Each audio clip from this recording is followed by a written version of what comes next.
der Lage werden und das schaukelt. Hey, der Flirten sagt der Flirten. Ein Tomelier wie sein Straff. Und der Blitzen sagt der Knütz. Hey, ich bleib noch straff mit der...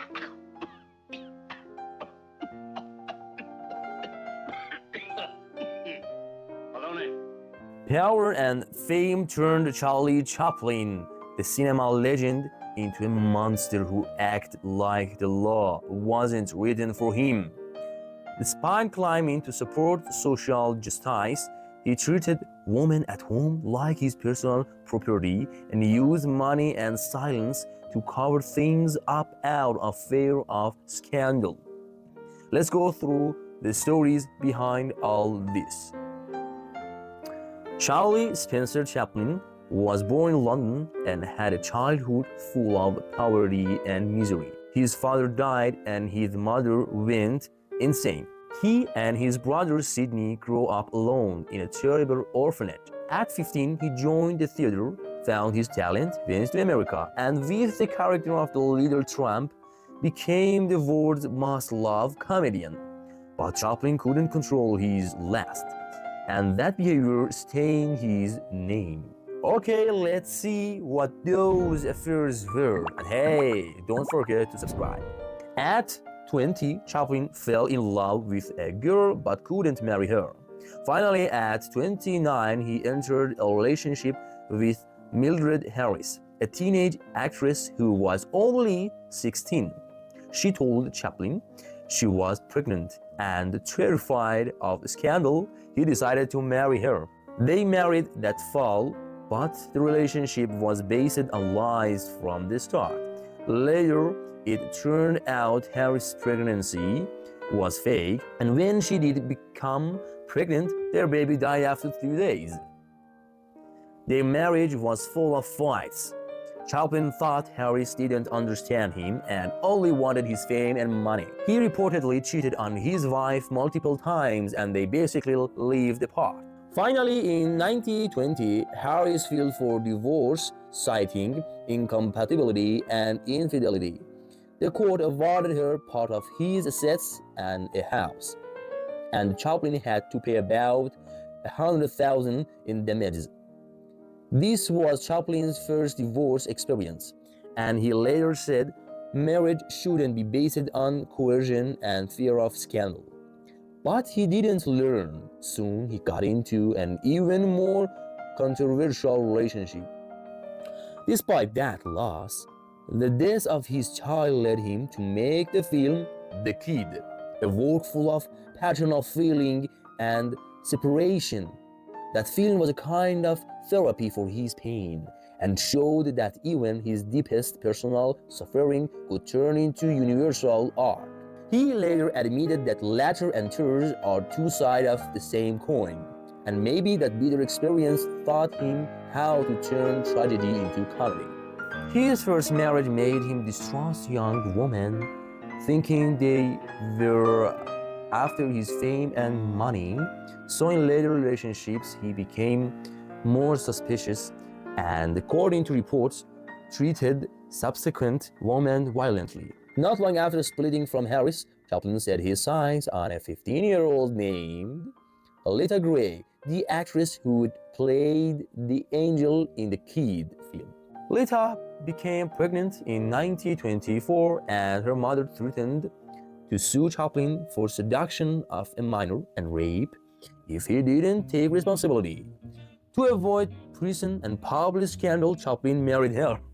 Unfortunately, on paper, the marriage should have saved him from court, but in practice, it turned into a nightmare.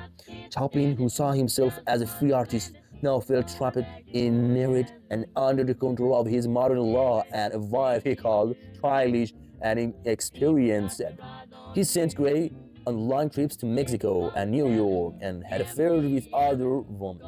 Gray claimed her pressured her into abortion and forced her into unusual, humiliating, and painful sexual acts. Oh, she also said Chaplin had relationships with other actresses and showed emotional abuse. Those claims shocked people at the time and led many people label him a sexual deviant. Little Gray's divorce suit in 1927 exploded like a bomb. In court, she exposed Chaplin's private life in detail, his relationships with young women, threats about abortion, hiding assets, and committing illegal sexual acts. Oh. The court ruled for Gray and produced the biggest settlement of the time, $625,000 cash for Lita and $200,000 to set up a trust for their two sons.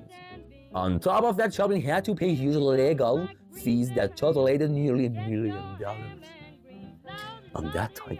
These costs tarnished his reputation and kept him away from filmmaking for a while. The case sparked public outrage and media fury.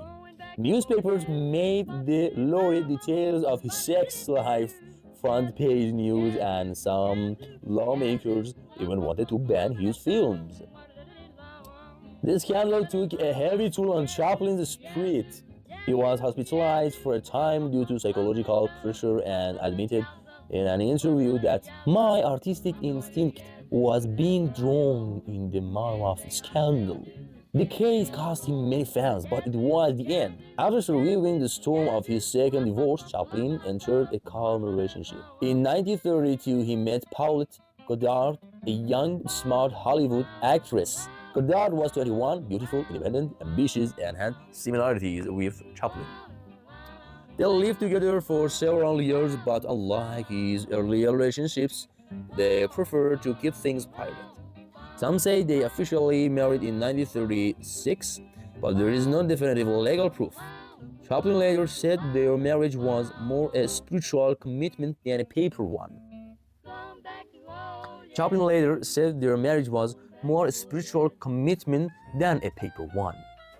Their relationship was relatively stable, but after 6 years, differences emerged on Barry. Barry, about 22, hoped the relationship would bring fame and better rules, but it ended quickly. Chaplin dumped Barry, upset and angry. First, went to his house and threatened him with a gun and then sued him. John Barry claimed she was pregnant by Chaplin and that he refused to take responsibility. She filed a suit to prove paternity. Back then, California law didn't accept blood tests as definitive proof. In 3 tests, 2 showed Chaplin was not the father, and 1 was inconclusive. At the same time, federal prosecutors accused Chaplin of transporting John Barry across state lines for immoral purpose, violating the Mann Act. That charge of interstate immorality could have led to years in prison. In a sensational trial, Chaplin's lawyers argued the travel was for work and that the relationship was consensual. The jury eventually acquitted him, but the damage to his reputation grew. Many conservatives and right-wing papers called him a symbol of moral corruption and a threat to society. Chaplin had moved far from the image of an innocent orphan boy. And every day he was mocked in the press with humiliating names. In the middle of the John Barry turmoil, Chaplin met Ona O'Neill, the 18-year-old daughter of famous playwright Eugene O'Neill. He was 54, then a 36-year age gap, and the media pointed fingers at Chaplin, again with a teenage girl. But their relationship was fundamentally different from his earlier marriages. Ona was calm, loyal, and away from scandal. She reportedly gave Chaplin real peace and support. They married in June 1943 in South America, right when Chaplin was dealing with the paternity case. Her father, Eugene O'Neill, strongly opposed Chaplin and disinherited his daughter over the marriage. But Ona had made up her mind. During the paternity trial and after, she sat with Chaplin in courts and at lawyer meetings. In every interview, she only smiled and said, "I believe in him." The result was a large family. They had 8 children, and Chaplin later said that, "With them, I finally understood the true meaning of family." Really?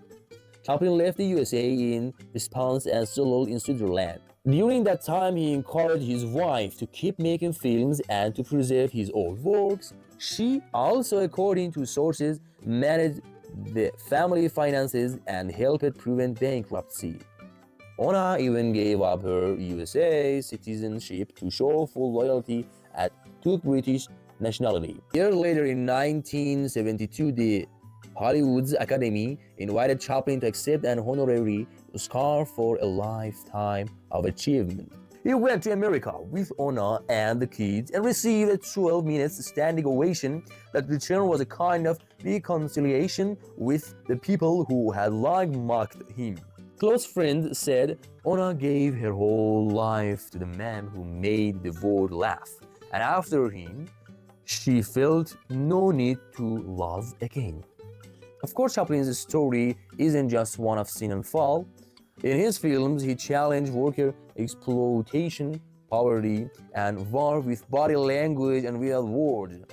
During McCarthyism, he bravely defended freedom of expression and refused to let politicians control art. His last marriage to Ona showed that with a loyal partner he could be kind and a good father. Maybe these contradictions are what made him so fascinating and controversial. For us today, Chaplin's life reminds us not to put artists on a pedestal as Satan or angels. They are human too, with weaknesses and strength, fault and genius.